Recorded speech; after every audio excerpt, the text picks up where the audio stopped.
Isang bahay sa Quezon City ang nanakawan ng mahigit 200,000 pisong halaga ng mga alahas habang nasa bakasyon ang may-ari nito.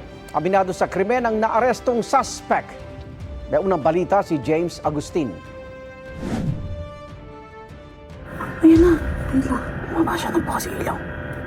Kuha ang video na ito ng isang concerned citizen sa barangay San Bartolome, Novaliches, Quezon City madaling araw ng Biyernes Santo. Girl, bumaba na siya. Ayan na. Ayan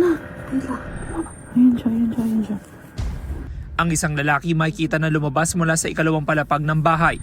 Nakatakip ang kanyang mukha ng itim na tela habang naglalakad paalis sa lugar.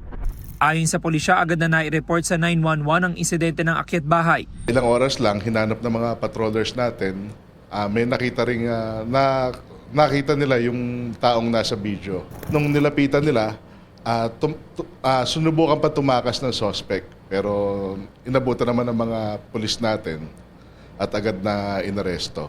Arestado ang 33 anyos sa suspect na napag-alamang residente ng Cainta, Rizal at dumayo lang sa Quezon City. Base sa imbestigasyon, nasa bakasyon ng may-ari ng bahay na mangyari ang krimen. So naiwan po yung bahay na wala pong tao. At yun nga po, sinamantala na po na itong mga akit bahay na to. Umakyat po siya sa second floor ng bahay tapos pinwersang buksan po yung aluminum na sliding door po ng bahay. Nabawi mula sa suspect ang ninakaw na 2 relo at ilang alahas na nagkakalaga ng 61,500 pesos. Pero hindi na nako ang iba pang alahas na nagkakalaga naman na mahigit sa 236,000 pesos. Na-recover na po ng mga polis.